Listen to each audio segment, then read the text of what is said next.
গতকালকে ছিল শুক্রবার, আর গতকালকে আমি এক বিশাল ঝামেলার মধ্যে পড়ে গিয়েছিলাম। তো কী ঝামেলার মধ্যে পড়েছিলাম সেটা জানতে হলে অবশ্যই আমার সম্পূর্ণ ভিডিওটি দেখতে হবে। যাদের ধৈর্য আছে তারা দেখবেন, আর যাদের ধৈর্য নেই তারা তো স্কিপ করে যাবেন। তো যাই হোক, হ্যালো এভরিওয়ান, আসসালামু আলাইকুম। কী অবস্থা সবার?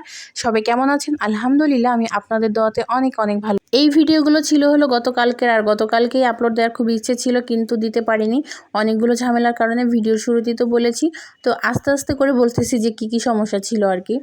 তো ঘুম থেকে ওঠার পরে হলো আমরা রুটি বানাবো। আমাদের প্ল্যান ছিল যে গতকালকে আমরা রুটি বানাবো, তারপরে হলো রাতেই আমি হলো মুরগির তরকারি রান্না করে রেখেছিলাম, সেটা দিয়ে খাবো। তো ঘুম থেকে উঠতে হলো আমাদের একটু দেরি হয়ে গিয়েছিল, তো এই জন্য রুটি আর বানানো হয় নাই। তারপরে হলো বাসার খালাকে দিয়ে পরোটা এনেছিলাম, তো ওটাই খেয়েছিলাম, ওটা আর ভিডিও করা হয় নাই। তারপরে হলো আপনাদের ভাইয়া বাজারে চলে গিয়েছিল, ফ্রিজে আসলে মাছ শেষ হয়ে গিয়েছিল, আর আমার ছেলে একটু মাছ খায়, ওকে মাছটা আমি বেশি খাওয়াই, তো এই জন্য বেশি পরিমাণে আর কি মাছ আনা লাগবে। এখানে হলো 4 ধরনের মাছ এনেছিল, কাতল মাছ এনেছিল, তারপরে পাঙ্গাস, আর একটা কি তেলাপিয়া, আর হলো চিংড়ি মাছ ছিল আর কি। তো আমার বাসায় একটা চাল কুমড়া ছিল, এটাকে আমরা জালি বলি, আপনারা কে কি নামে জানেন জানি না। তো আমার শাশুড়ি বলতেছে যে চিংড়ি মাছ দিয়ে জালিটা রান্না করার জন্য। মাছগুলো কেটে এনেছিল বাজার থেকে, তো এই জন্য আমার কোনো সমস্যা হয় না। আর চিংড়ি মাছগুলো হলো আমার শাশুড়ি কেটে দিয়েছিল। তো এখানে আমি জালি কুমড়াটা কেটে পরিষ্কার মানে ধুয়ে নিচ্ছিলাম, দুপুরে রান্না করব এই জন্য। তো এখান থেকে হলো আমি মানে তরকারিটা কষাচ্ছিলাম। এখন বলতেছি কি ঝামেলা পড়েছিলাম। আপনাদের ভাইয়া বাজারে যাওয়ার পরে হলো আমি ভাত বসিয়ে দিয়েছিলাম, আর ভাতটা বসানোর পরেই বলক আসে নাই, তখন আর কি গ্যাসটা চলে গিয়েছে, মানে এলপি গ্যাস শেষ হয়ে গিয়েছে। তো তখন আমি কি করব, চুলার মধ্যে তো গ্যাস নাই, মানে কি একটা অবস্থা। একসাথে তো অনেকগুলো ভাত বসেছি, মানে আমি তো একদমই টেনশনে পড়ে গিয়েছিলাম যে এই ভাতগুলো একদমই নষ্ট হয়ে যাবে।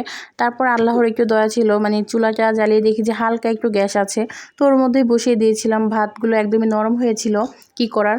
আর দুঃখের বিষয় কি জানেন, রাত পর্যন্ত ভাতগুলো একদমই থাকে নাই, মানে ভাতগুলো একদমই নরম হয়ে গিয়েছিল। আমার অনেকগুলো ভাত কালকে ফালানো লাগছে, মানে আমার খুব কষ্ট লাগছে। ভাত ফালানো আমার একদমই পছন্দ না, কি করব।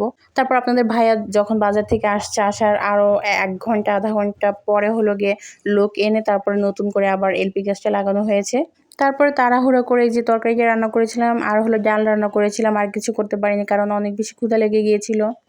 হুটহাট এরকম হইলে আসলে খারাপই লাগে। আর সবচেয়ে বেশি খারাপ লাগে কখন জানেন, এই যে গ্যাস ইউজ না করে আমরা প্রতি মাসে বিল দিচ্ছি, এই জিনিসটা অনেক বেশি খারাপ লাগতেছে। কি করব আসলে, কোনো কিছু করার উপায় নেই। এখনও মনে হচ্ছে যে যেই বাসাতে শুধু এলপি গ্যাস ব্যবহার করা হয় ওই বাসাতে যাওয়া উচিত, কারণ এই মাসে শুধু শুধু করে গ্যাস বিল দেওয়াটা আমার কাছে অনেক বেশি অপচয় মনে হচ্ছে। তো যাই হোক, সবাই মানে সবার কাছে আমার এই ঝামেলার গল্পটি কেমন লাগলো, যদি ভালো লাগে অবশ্যই একটি লাইক কমেন্টস দিয়ে পাশে থাকবেন।